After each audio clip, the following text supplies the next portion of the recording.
La tecnología a lo largo de la historia siempre nos ha hecho la vida más fácil. No tenemos al sustituto del médico en la inteligencia artificial, pero sí tenemos una herramienta muy útil que le permite al médico estar más tranquilo. Podemos utilizar la inteligencia artificial para ayudar a encontrar qué moléculas, qué fármacos son mejores para qué enfermedades. Miguel Ángel Román, un auténtico placer. Gracias por recibirnos en vuestra casa, en vuestro cuartel general del Instituto de Inteligencia Artificial. Sois de la provincia de Alicante, pero trabajáis para media España, incluso Sí, para fuera de España, ¿no? también para LATAM. Efectivamente, para Latinoamérica, los compañeros y los amigos de Latinoamérica. Mi primera pregunta es, ¿cómo surge tu inquietud desde niño por la tecnología? ¿Y cuál es el camino que recorres hasta doctorarte en inteligencia artificial, pero antes sacarte una ingeniería, no solo una ingeniería en teleco, sino también en informática? Y bueno, y todo lo que viene a continuación. ¿Cómo surge de niño esa pasión por lo que viene, ¿no? Por lo que va a venir? Bueno, pues yo creo que eso es una curiosidad innata, ¿no? Por saber cómo funcionan las cosas, ¿no? Yo creo que todos los ingenieros tenemos a ese niño que coge un juguete y lo abre para ver qué hay dentro, cómo puede ser que algo se mueva solo, etcétera, ¿no? Entonces yo eso desde pequeñito siempre me ha gustado entender cómo funcionan las cosas, ¿no? Entonces eso me llevó a hacer ingeniería, luego, claro, era la época, el boom de Internet, de la programación de los ordenadores y dije, uy, yo quiero saber cómo funciona las ciencias de computación, ¿no? Entonces me metí en informática y siempre ha sido eso, ¿no? Siempre me ha interesado saber cómo funciona lo último, ¿no? Y en este caso, pues con la inteligencia artificial, cuando también surgió, pues también sentí ese deseo de curiosidad, de saber, de entender qué hay por debajo, ¿no? Y cómo funciona eso, y por eso me metí de lleno también en esa tecnología, ¿no? ¿Tú te acuerdas en qué año empezaste tú a... Vosotros en vuestra formación, lógicamente, Sí. ya conocéis un poco los comienzos de la informática, ¿no? Pero ¿en qué año te diste cuenta tú de que la inteligencia artificial, por supuesto no es lo de ahora, pero que ya te empezaba a llamar la atención, te empezabas a fijar un poco? ¿Cómo son tus inicios, tus contactos con la inteligencia Sí, artificial? pues esto es sobre 2015-2016, ¿no? En ese año empiezo a ver cosas en internet, aplicaciones que no me puedo explicar, ¿no? O sea, cosas que digo, uy, siempre he visto algo y he dicho, ¿cómo haría esto, no? Pues montaría esto aquí, utilizaría esta librería, etcétera, ¿no? Pero cuando empiezas a ver aplicaciones que ya no te explicas cómo se puede hacer eso, es decir, cómo puede hacer que un ordenador vea que un semáforo está en rojo o está en verde. O sea, no es trivial, ¿no? Con lo que yo sabía de programación. Digo, esta magia tengo que desentrañarla, ¿no? Tengo que saber qué hay detrás, ¿no?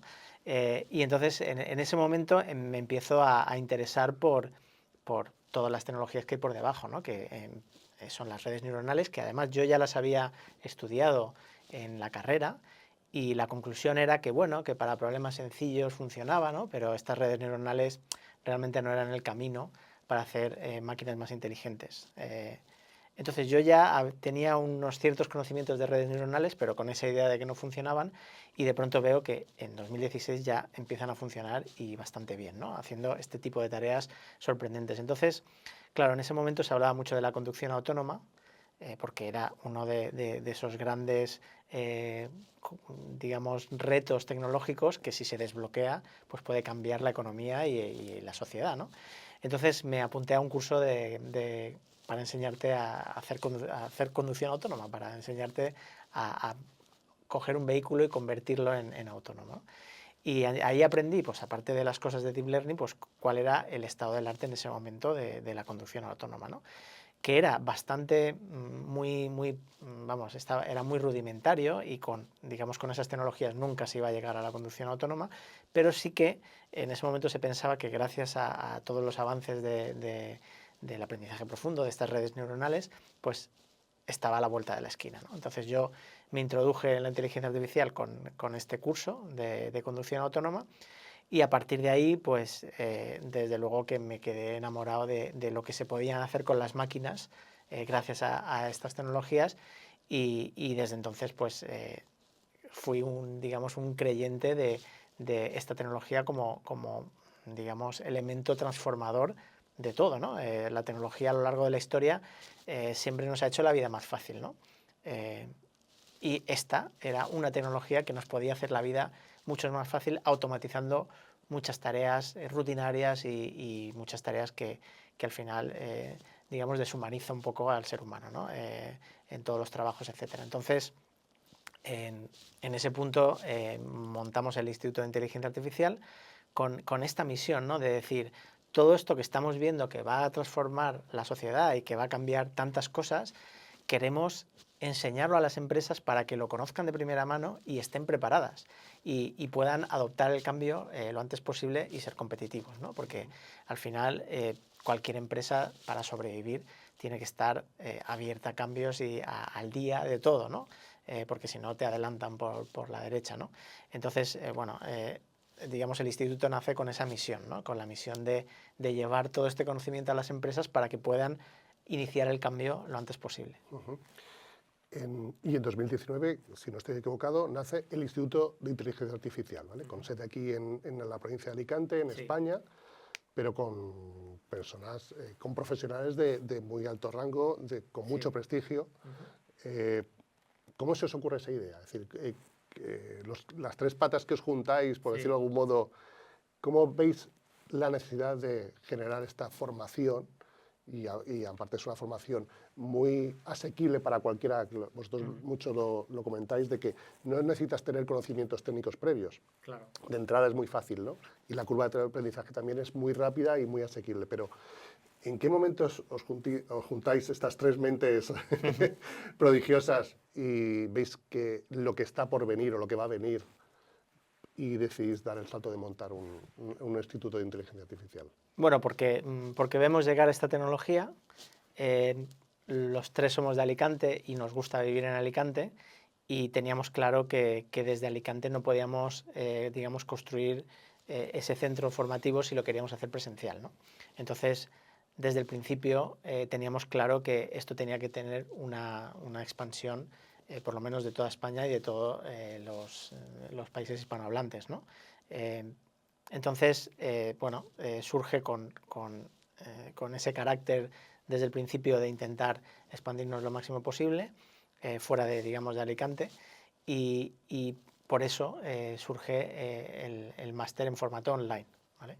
Porque en formato online pues, nos permite llegar a más personas sin que se tenga que desplazar a Alicante, digamos, a vernos. Aún así, claro, la parte presencial es muy importante en cualquier formación, ¿no? Entonces sí que tenemos ciertos eventos presenciales que sirven pues, para primero conocernos, romper el hielo y que luego la parte online funcione mejor, y luego también pues, para tener esa parte de networking tan importante en toda la formación, ¿no? Porque sobre todo la gente que se interesa por la inteligencia artificial desde que empezamos en 2019 son personas inquietas, gente entusiasta que sí que ve el cambio y que quiere estar a la última de todo, ¿no? Entonces, ese tipo de personalidad también genera muy buenas relaciones sociales y el networking, digamos, que lo aprovecha muchísimo, ¿no? Entonces, es otro de los pilares del máster, es tratar de fomentar el networking y que al final las personas trabajen juntos o colaboren en proyectos, porque así cumple la misión del instituto, ¿no? Es crear impacto real en las empresas, ¿no? Con todo lo que nosotros enseñamos, ¿no? Cuéntame un poco, en vuestra primera edición y en las ediciones siguientes, ¿qué reacciones teníais al principio de los alumnos? Uy, es que inteligencia artificial, eso es, estamos hablando de 2019, 2020, que todavía no había llegado el COVID o había aterrizado el COVID, pero la inteligencia artificial no había salido OpenAI, ChatGPT, luego toda la cascada de chatbots que han venido y la proliferación de herramientas, pero cuando vuestros alumnos se acercaban a vosotros, entiendo que lo primero que dirían, oye, es que yo no sé nada de informática, de programación, de ingeniería de telecomunicaciones.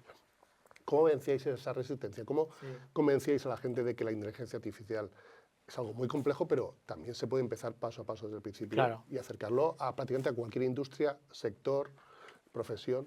Sí, fíjate que en 2019 cuando empezamos, la inteligencia artificial era como una de esas tecnologías transformadoras, pero no única, como sí que puede ser ahora, ¿no? Que se ve como el gran elemento transformador, ¿no? Pero en 2019 se ponía a la par con otras tecnologías como blockchain, ¿vale?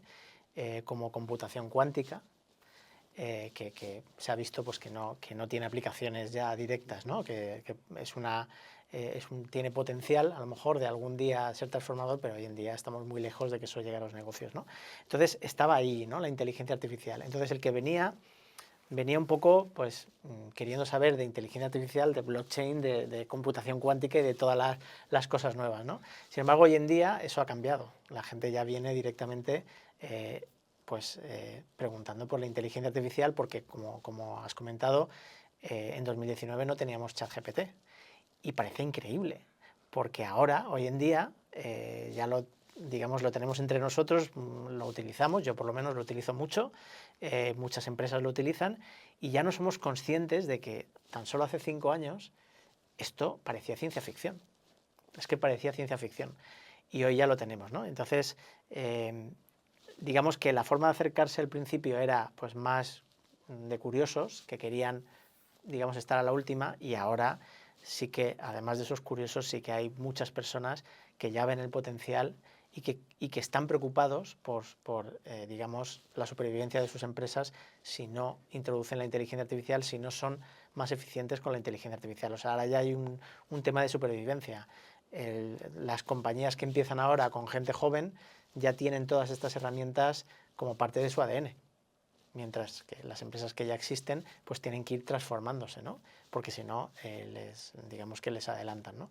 Entonces, digamos que el perfil de alumno o las inquietudes de los alumnos que tenemos ha ido cambiando, ha ido virando desde simple curiosidad a un tema de, oye, esto es importante y mi empresa depende de ello, ¿no? Desde el principio se ha venido hablando de que la IA nos va a quitar muchos puestos de trabajo, pero también va a crear muchísimos puestos de trabajo. Pero aquí se trata un poco de estar actualizado, adaptándote a los cambios de la sociedad, ¿no? de la tecnología.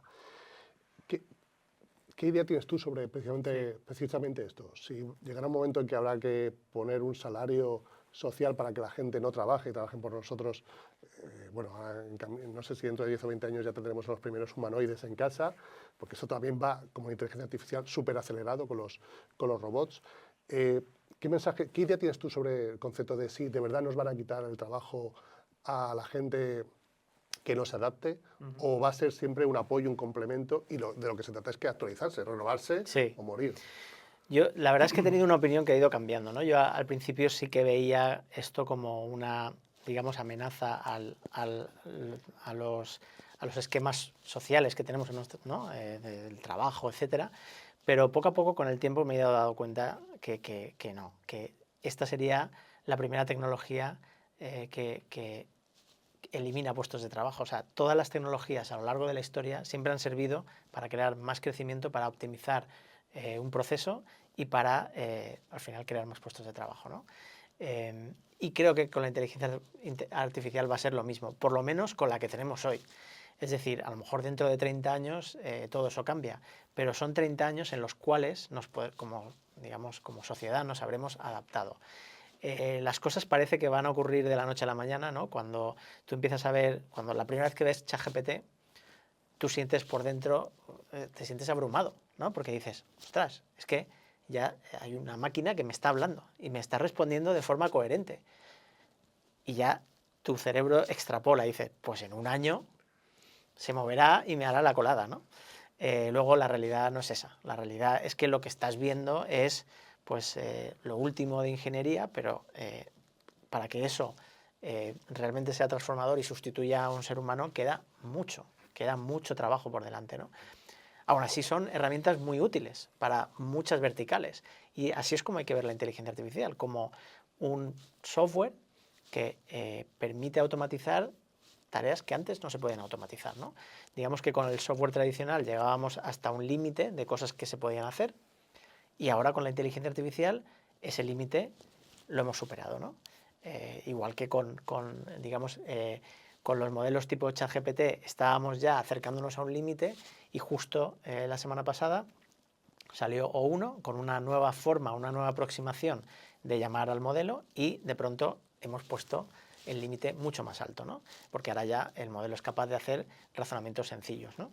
Entonces, a la inteligencia artificial hay que verla así, como una tecnología que poco a poco va mejorando y mientras va mejorando la sociedad pues la va adoptando.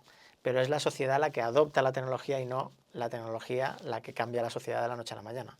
Es la sociedad la que poco a poco la va adoptando y va cambiando, ¿no? sus resortes o su estructura, ¿no?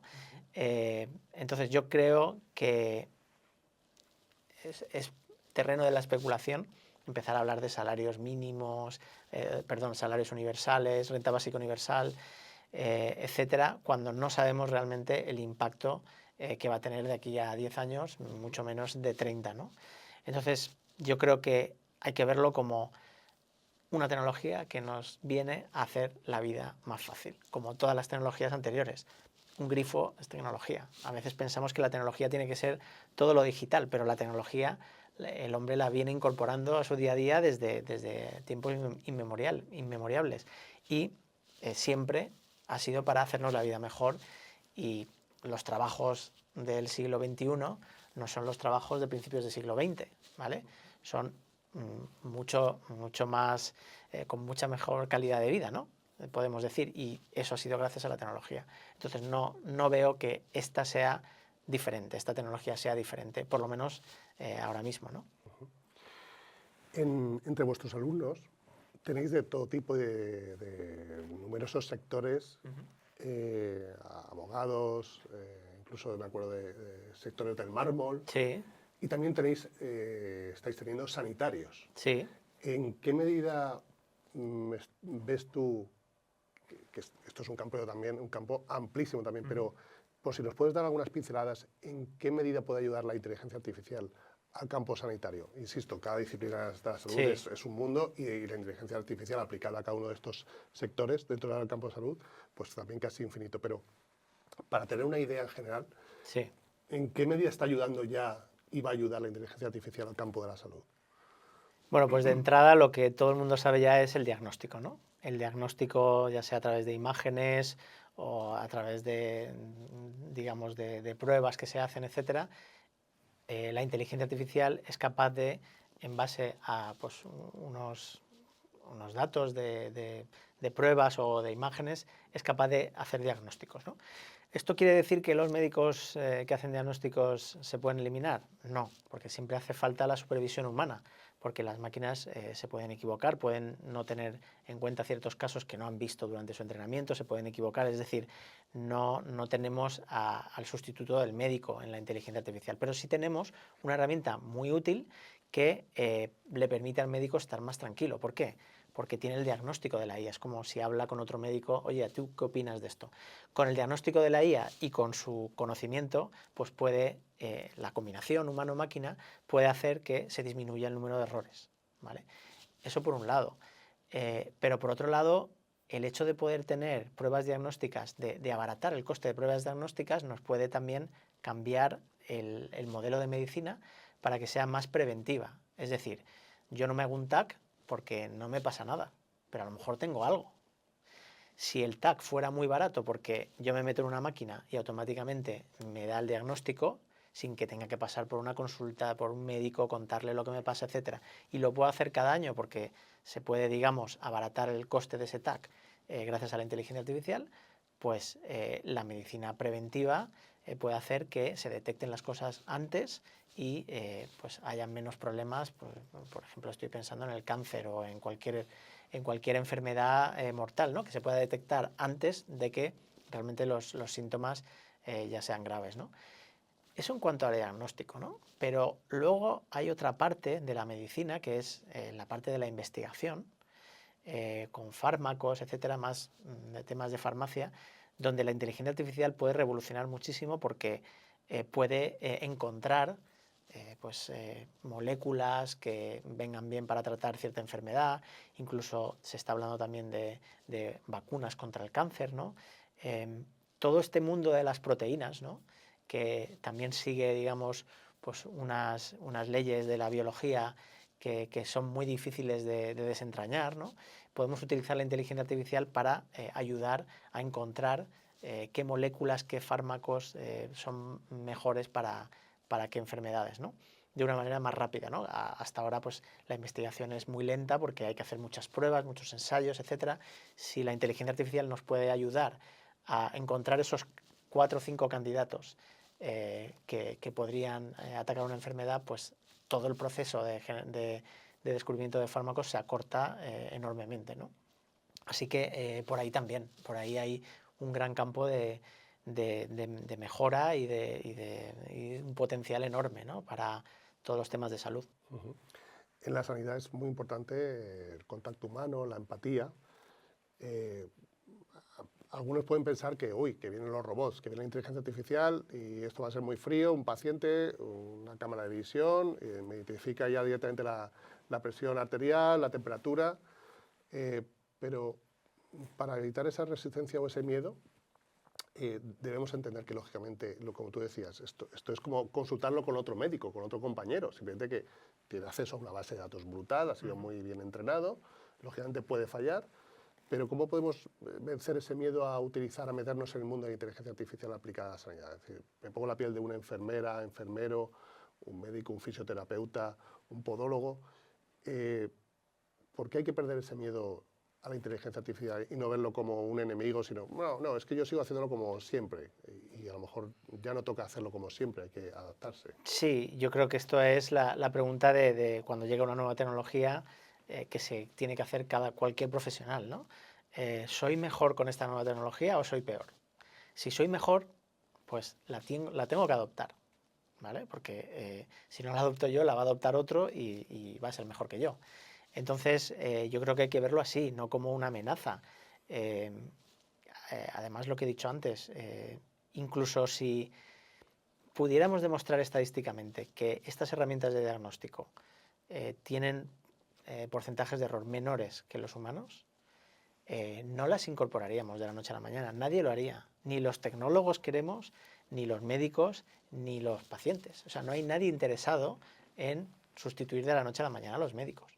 Pero si tenemos una herramienta que se equivoca poco y cuando se equivoca tenemos al médico para compensar, porque pueden ser equivocaciones de casos fronteras o casos que requieren pues, un razonamiento, un conocimiento un poco más abstracto de lo que es la medicina o lo que es el cuerpo humano, pues esa combinación es la ganadora. Es la ganadora y si con esa combinación tenemos menos errores médicos en general, en global, pues es la que hay que utilizar. De la misma forma que me imagino que, por ejemplo, los que hacían análisis de sangre tradicionalmente se ponían en un microscopio y contaban cuántos glóbulos rojos había y ponían ahí el porcentaje, cuántas plaquetas, cuánto lo que sea, ¿vale? Y ahora confían en que hay una máquina que con visión artificial o con lo que sea lo cuenta mejor, ¿vale? Entonces, pues de la misma forma que lo cuenta mejor y ya yo no tengo que estar mirando el microscopio, pues un radiólogo o cualquier médico tiene que saber que esas máquinas tienen pues unas capacidades de ver cosas que a lo mejor un ojo humano no ve y la combinación es la ganadora y por tanto es la que beneficia a todos, ¿no? Por lo cual va a ser una adaptación progresiva de todos, la sociedad Siempre. y la inteligencia Sí. artificial hacia nosotros. Es decir, no puede ser un salto de hoy para mañana, como bien dices, ¿no? Sí, Hay sí, que sí. perder ese miedo. La inteligencia artificial también nos quita muchas tareas rutinarias, ¿no? Que antes perdíamos en cosas mecánicas o repetitivas. En el campo de la salud, por ejemplo, puede acelerar mucho los tiempos de espera del paciente, ¿no? Lo digo porque tú puedes entrar a un centro de salud y nada más entrar ya tienen tus datos de temperatura corporal, si tienes fiebre o no tienes fiebre, ya se puede incluso registrar tu historial médico, privado por supuesto, no tiene acceso. Sí. De manera que cuando llegue a la enfermera o al triaje, ya sepamos si esta persona tiene antecedentes por 2 infartos o es la primera vez que entra, y acortarse plazos, entiendo, y derivarse al mejor especialista o primero al médico de triaje y luego pasarlo al especialista o empezar ya a llamar al de planta, al oftalmólogo, oye, que tenemos un herido por... ¿Es realmente así? ¿Eso va a ser realidad? Porque creo que en China ya está ocurriendo esto y en otros países, sobre todo en el sudeste asiático, sobre todo en China, pero esto vamos a asistir seguramente a una transformación de la atención médica gracias a la ayuda, al soporte de la inteligencia artificial, incluso desde los centros de primaria. No, no estoy hablando de los hospitales, sino... Sí, sí. ¿Tú crees que eso va a ser factible? Sí, sí, aquí hay una cosa y es que por un lado tenemos la inteligencia artificial que automatiza tareas y aquí lo que estamos hablando es de que la información de un paciente, digamos, se pueda utilizar con los fines de, por ejemplo, triaje, ¿no? Es más un tema de datos, de utilizar bien los datos, más que digamos, de inteligencia artificial propia, aunque la inteligencia artificial puede también contribuir, ¿no? Pero sí que es verdad que, por ejemplo, en un triaje, un modelo de inteligencia artificial o un algoritmo puede tener en cuenta muchas más cosas y tomar mejores decisiones que la persona a lo mejor que está ahí que no conoce al paciente de entrada, ¿no? O no sabe ese historial, ¿no? O no tiene por qué saberlo, o no se lo puede contar el paciente rápidamente, o se lo olvida. Sin embargo, si tenemos todos esos datos, un algoritmo, digamos, puede hacer el triaje muchísimo mejor, ¿no? Que lo haría un humano. Aún así, el humano hace falta. ¿Por qué? Porque el humano está viendo a esa persona y a lo mejor está viendo cosas que la máquina no ve. Entonces, vuelvo a lo mismo, es la combinación.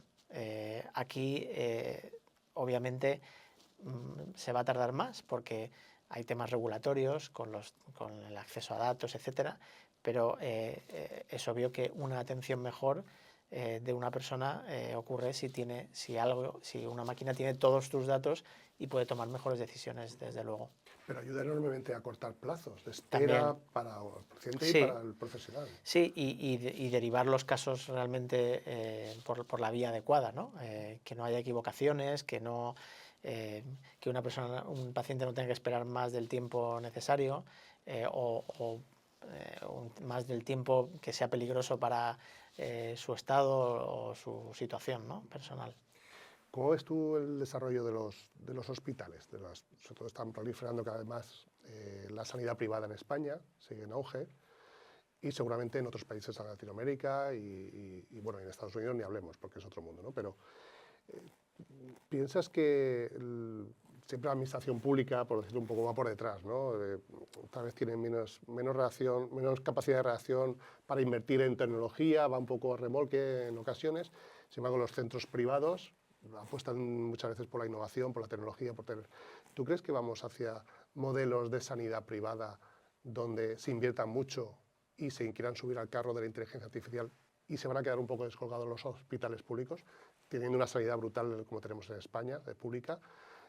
¿Crees que al que no se suba al carro se va a quedar por detrás? Bueno, yo creo que al final, obviamente una empresa privada pues puede moverse más rápido que una empresa pública, pero en general el sector salud es un sector donde los tiempos no los marca la tecnología nunca, ¿no? Hay muchísimas pruebas,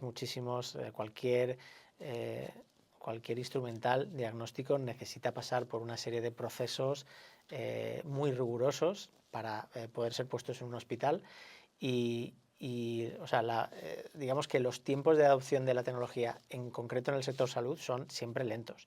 Con lo cual yo creo que esto permite a los hospitales públicos, digamos, adoptar la tecnología cuando realmente está, ¿no? Es un tema, yo lo veo más un tema de inversión, más que un tema de moverse rápido, ¿no? Entonces yo no creo que eso sea un problema. Y desde luego, si de pronto un hospital privado funciona mejor porque ha conseguido la tecnología X, pues yo creo que un sistema público como el español puede hacer frente a adoptar esa tecnología rápidamente, ¿no? Entonces, yo no veo que sea un problema, pero tampoco soy un experto, no conozco bien el funcionamiento de lo privado y lo público. Desde el punto de vista de tecnología, yo creo que no me veo, por ejemplo, a un hospital privado desarrollando su propio método o su propio diagnóstico para cierta cosa con inteligencia artificial y que solo tenga ese hospital, digamos eso, ¿no? Porque lo que conozco del sector salud en cuanto a tecnología es que los tiempos son muy lentos, las inversiones son enormes y los controles son muy, muy, muy rigurosos, lo cual hace que no cualquiera se pueda meter. Un hospital no puede desarrollar su propia tecnología, ¿no? Tiene que esperar a que otro la desarrolle y, por tanto, se supone que está disponible para el que pueda comprarla. Cuéntame un poco cuál es tu relación ahora mismo con la inteligencia artificial, a nivel profesional, me refiero. para ti es impensable ya trabajar sin inteligencia artificial. ¿Cómo es tu rutina diaria con la inteligencia artificial? ¿Tienes Sí. varias herramientas que están trabajando ahora mismo por ti? Cuéntame un poco. Mira, lo más eficiente o lo más óptimo del uso de la inteligencia artificial que yo hago es con la programación. ¿Vale? Yo ahora no me puedo imaginar programar sin el asistente de inteligencia artificial. Hay varios asistentes, Copilot, Cursor, pero esto ha sido una de las grandes sorpresas de la inteligencia artificial, un sector donde no se pensaba que se podía optimizar tanto, que es el de la programación. Hoy en día, 2 personas te pueden montar una empresa que hace 5 años hubiera requerido 50. Porque con la inteligencia artificial pueden hacer software mucho más rápido. Pueden programar una página web, una aplicación de móvil, estas cosas que todos utilizamos y que cualquier empresa necesita para darse a conocer, etc. Hoy en día con las herramientas de inteligencia artificial se pueden programar de manera muy rápida, ¿no? Esto es una de las cosas que a mí me ha resultado más sorprendentes de la inteligencia artificial, porque te puede reducir los tiempos en la mitad. O sea, es increíble. Es como si te multiplicaras por 2, ¿no? Como desarrollador. Y luego, por supuesto, para escribir ayuda muchísimo. Cuando no encuentras las palabras o cuando quieres, por ejemplo, tienes un texto y dices, quiero expresarlo de manera más clara, o de manera más formal, o más elegante, o para que lo entienda un niño de 5 años, o para cualquier cosa que se te ocurra, que tienes un texto, la inteligencia artificial ahí te ayuda muchísimo. Es verdad que no escribe por ti. O sea, tú tienes que darle de lo que quieres hablar, el estilo que quieres, y luego tú, con la respuesta, algunas cosas te gustarán, otras no. O sea, es como una especie de asistente. Es un asistente personal de una persona, ¿no? Entonces, eso lo utilizo muchísimo para escribir o para generar informes, etc. Tareas, por ejemplo, los GPT, ¿no? Los ChatGPT, todas estas familias de modelos son muy útiles para producir texto o para, en un texto muy grande, extraer información, ¿vale? Entonces, para esto se utiliza mucho. Oye, de pronto recibes un informe que te interesa, saber cuáles son las ideas claves, pero no tienes tiempo de leerlo porque hoy en día tenemos exceso de información y escasez de tiempo. Y lo que hace la inteligencia artificial es, pues oye, hazme un resumen de este texto, extráeme las ideas clave y si veo que me convence, pues ya me lo leo. Si veo que puede tener interés para mí. Hace poco ha salido una aplicación de Google en el cual tú añades un montón de documentos a una especie de página web, documentos o artículos sobre un tema, y con un botón te genera un podcast como el que estamos haciendo ahora tú y yo, con 2 personas, una que pregunta, otra que responde, y a veces se cambian los papeles, explicando toda esa información que tú has incluido en esa página web. Entonces, claro, esto es utilísimo pues, para ahorrar tiempo y también es algo que yo utilizo mucho de la inteligencia artificial. Para alguien que no conozca apenas o esté pensándose realmente acercarse por fin a la inteligencia artificial y que a lo mejor solo conozca ChatGPT o ni eso, ¿cuál podría ser la primera ventana de entrada o puerta de entrada a esa, o más allá de ChatGPT, cuál sería el siguiente paso? Entiendo también que depende de en qué sector esté uno, ¿no? Sí. Pero para superar esa resistencia a la aproximación a la inteligencia artificial, ¿por dónde debería comenzar, no? Sí, hombre, ChatGPT es ahora mismo el rey, ¿no? de todo eso, ¿no? Para introducirse en la inteligencia artificial y saber lo que es. Pero sí que es verdad que el peligro que si no conoces cómo funciona la tecnología, puedes pensar o puedes atribuirle ciertas capacidades que no tiene todavía, ¿no? Entonces es muy importante conocer cuáles son los límites de una tecnología como ChatGPT para hacer las preguntas adecuadas, ¿no? Por eso hace falta formación, ¿no? en temas de inteligencia artificial, en herramientas para saber dónde es útil y dónde no, ¿no? Porque si no, caemos en el error de, oye, el otro día le pregunté a ChatGPT si en España hay ministerio de tal y me ha dicho que sí, no hay, ¿no? Y dices, no, es que ChatGPT no está para eso. ¿vale? ChatGPT es un generador de palabras, ¿vale? No es un oráculo. Y la gente muchas veces piensa que es un oráculo al que tú le preguntas cosas y te responde. Sí que es verdad que para muchos temas ha memorizado mucha información y se puede utilizar como oráculo, pero no para todo. Entonces hay que ser consciente de cuáles son las capacidades y las limitaciones de un sistema como ChatGPT antes de usarlo, pero ChatGPT sería como el punto de entrada para que cualquiera utilice la inteligencia artificial. Sí que es verdad que, que en un entorno profesional sí que se te ocurren un montón de formas de utilizarlo y de sacarle partido, ¿no? Para ocio y para fines lúdicos, pues un poco menos, ¿no? ¿Cómo conseguís estar al día? Porque cada semana os sale un modelo que ha superado al anterior, que salió ya la semana anterior, o como tú decías, ¿no? Que pusisteis a prueba la capacidad de razonamiento del nuevo modelo de ChatGPT, que conseguisteis demostrar que también se equivoca, aún así, pero que va mejorando. Esto es tremendo. Esto era impensable, como tú decías, ¿no? Hace 5 años. ¿Cómo os da tiempo a actualizaros a vosotros mismos con esta avalancha de Pues nuevas herramientas que salen? Esto es uno de los grandes retos de la era de la inteligencia artificial. Cuando empezamos, sí que es verdad que nos suscribíamos a ciertos a noticias, ¿no? A feeds de noticias de inteligencia artificial e intentábamos pues, escudriñar todo lo que salía para ver por dónde avanzaba, etcétera. Pero hoy en día es imposible seguir todos esos feeds de noticias, leerse todas las noticias que salen de inteligencia artificial en un día es imposible. Imposible, no da tiempo. Entonces, o tiras de herramientas de inteligencia artificial que te hacen resúmenes, ¿vale? Esto sí que es muy útil, o directamente sigues en Twitter a las personas que sabes que están en este área, en este otra área, etcétera, y esperas a que ellos que están muy metidos en ciertas áreas sean los que te informen de lo que va saliendo y luego ya tú indagas. Pero leer todas las noticias que salen de inteligencia artificial, yo antes lo hacía, ahora ya no puedo, no hay tiempo material, ¿no? Entonces hay que tirar de IA para estar al día en IA. Quería preguntarte, pensando en aquella gente que ve muy complicado, muy lejos la inteligencia artificial, ya me ha pillado mayor, Sí. o yo es que no me llevo bien con los ordenadores, ¿no? Pero en vuestra formación, precisamente, en el máster ejecutivo de inteligencia artificial, dais una formación muy pegada a la realidad, con ejemplos muy prácticos, muy del día a día, muy de calle, y además de una forma explicada muy clara. Con lo cual hace sentirse más cómodo a la gente, al alumno que llega y dice, uy, aquí no voy a probar, no voy a superar Sí. las pruebas, los test.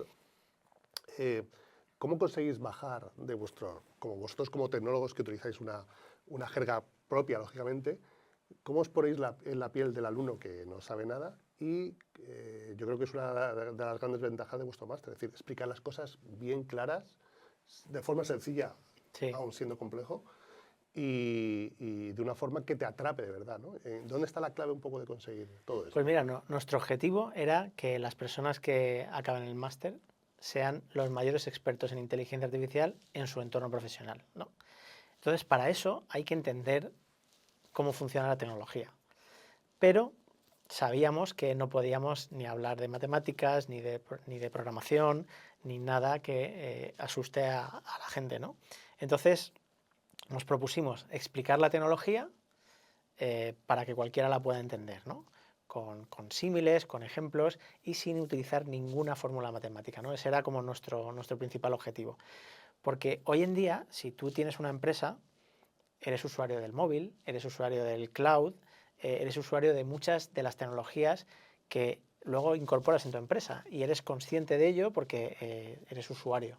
Pero con la tecnología, con la inteligencia artificial no ocurre lo mismo, porque somos usuarios un poco pasivos, si me permites, porque tú recibes un sistema de recomendación y recibes el resultado, pero dices, ¿cómo hago yo esto en mi empresa? Si quiero hacer un sistema de recomendación. O si ves un sistema, pues, por ejemplo, de diagnóstico de radiografías y lo quieres traer a tu empresa que te dedicas a hacer pruebas diagnósticas, dices, ¿cómo hago esto? Yo veo que esto me da el diagnóstico adecuado, pero no sé cómo se hace.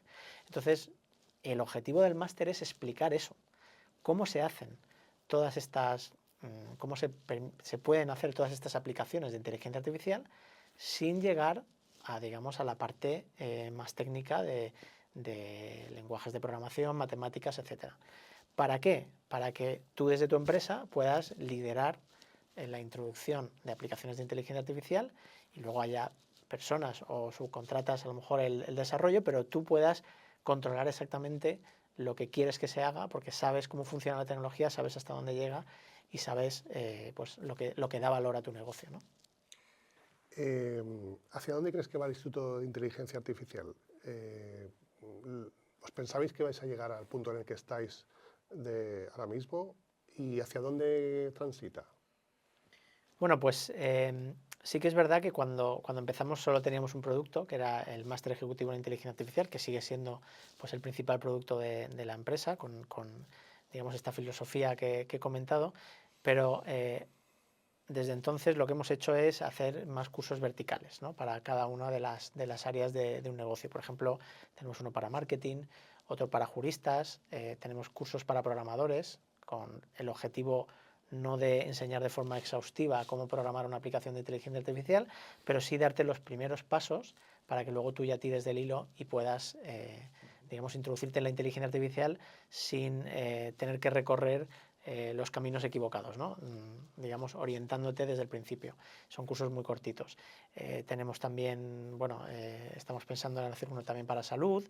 En fin, estamos ya intentando verticalizar porque ya la inteligencia artificial se está, digamos, transformando en muchas herramientas que están directamente, que se utilizan en muchos sectores y lo que queremos es pues que la formación también tenga en cuenta cada uno de esos sectores cuáles son las mejores herramientas o cuál es el mejor modo de utilizar la inteligencia artificial en esos campos y tratar de dar formación especializada en eso. Dos últimas preguntas y no robamos más tiempo aquí en vuestro cuartel general del Instituto de Inteligencia Artificial. No me gustaría acabar este podcast sin hablar, que nos dieras tu visión sobre China, Europa y Estados Unidos. Nos vamos a quedar otra vez a remolque en Europa por los motivos que sean y que hay muchos, ¿no? Con respecto a la inteligencia artificial, sobre todo con respecto a China. Pues parece que está ocurriendo eso, ¿no? Yo creo que en Europa hemos perdido el tren de la tecnología. Tenemos muy buenas universidades, muy buenos profesionales en Europa, pero lamentablemente casi todos están trabajando para empresas americanas, los mejores. Me refiero al campo de la inteligencia artificial. Entonces, parece que estamos perdiendo esa guerra. Aquí en Europa estamos ahora mismo más centrados en temas regulatorios, en temas, por ejemplo, no sé si hace poco ha habido muchas multas, ¿no? a tanto a Apple como a Google, ¿no? De Europa por temas de competencia, etcétera. Y ese modelo de negocio no puede ser el modelo de Europa si queremos estar en la posición donde hemos estado, ¿no? A lo largo de la historia. Entonces, algo hay que cambiar, está claro. Yo no me aventuraría a decir esto es por la regulación o esto es por lo que sea. Simplemente es la idiosincrasia de Europa, pues ha hecho que en la era de la inteligencia artificial, pues claramente nos estemos quedando atrás, ¿no? Ahora ha habido hace poco una carta de Mario Draghi llamando la atención sobre esto y parece que Europa está empezando a verlo también y a cambiar el rumbo. Veremos a ver si lo conseguimos porque, claro, sería una pena pues que China y Estados Unidos, cada uno por su, digamos, su forma específica de gobierno, ¿no? En la era de la inteligencia artificial, pues tuvieran un papel más predominante que Europa, ¿no? Y que nosotros tuviéramos que importar la tecnología porque eso nos va a empobrecer a todos y al final va a hacer que la calidad de vida en Europa pues sea peor, ¿no? Pero bueno, yo confío en este último cambio que hemos visto y en este toque de atención de Mario Draghi y esperemos que eso sirva para cambiar las tornas porque desde luego que a nivel de investigación, a nivel de competencias, en Europa tenemos todas las competencias para que surjan este tipo de empresas como en China y en Estados Unidos. China a lo mejor lo que hace es impedir que las empresas americanas entren y que se cree un ecosistema de empresas chinas, ¿no? Para que también sean potentes, porque el mercado lo permite. En Europa, por la fragmentación de los países, etcétera, no ocurre eso, no hay empresas como Google en Europa, ¿no? y no sabemos por qué. Y eso es un poco lo que habría que investigar, ¿no? ¿Por qué no hay Googles en Europa, ¿no? No han surgido Googles en Europa en los últimos 20 años. Bueno, vamos a ver si lo conseguimos cambiar, porque desde luego el caldo de cultivo está ahí. O sea, tenemos gente muy buena, universidades muy buenas, y lo que falta es la chispa para que se produzcan los Googles de Europa. Miguel Ángel, ya para finalizar, quería pedirte, no sé, que dieras un mensaje para todas esas personas profesionales de la salud, muchas de ellas, que siguen mirando con resistencia o reticencias el mundo de la inteligencia artificial. ¿Qué mensaje les lanzarías para que empezaran a acercarse si no lo han hecho ya? Bueno, yo creo que un poco un resumen de todo lo que hemos hablado hoy, ¿no? La tecnología viene para ayudarnos, para hacernos la vida más fácil. A lo largo de la historia siempre ha sido así, y la inteligencia artificial no va a ser menos. Quizá el nombre de inteligencia artificial es lo que más asuste, porque la inteligencia es, digamos, la cualidad que tiene el ser humano para sobrevivir, ¿no? Pues puedes decir que el león es fuerte, el pájaro vuela, el mono va por los árboles. ¿Y qué hace el ser humano? ¿Cuál es nuestra capacidad de supervivencia? Pues la inteligencia. Gracias a la inteligencia estamos aquí. Entonces, quizá nos da miedo que otra cosa se pueda ser inteligente, ¿no? Entonces, el nombre de inteligencia artificial genera de entrada mucho miedo. Pero si se ve como una simple tecnología, no como algo inteligente, sino como algo artificial, no debería de generar estas suspicacias, estos miedos, ¿no? Estas reticencias. Es una tecnología que viene a hacernos la vida más fácil, y como todas las tecnologías, el que se quede atrás pues va a ser más ineficiente, peor profesional, y es algo que tenemos que adaptar pues para progresar como sociedad, como hemos hecho con toda la tecnología hasta ahora, ¿no? Ese sería mi mensaje, ¿no? Miguel Ángel Román, del Instituto de Inteligencia Artificial. Un placer. Gracias por abrirnos las puertas de vuestra casa, de vuestro cuartel general, y hasta la próxima. Muy bien, igualmente. Encantado de haber estado charlando contigo, y un placer.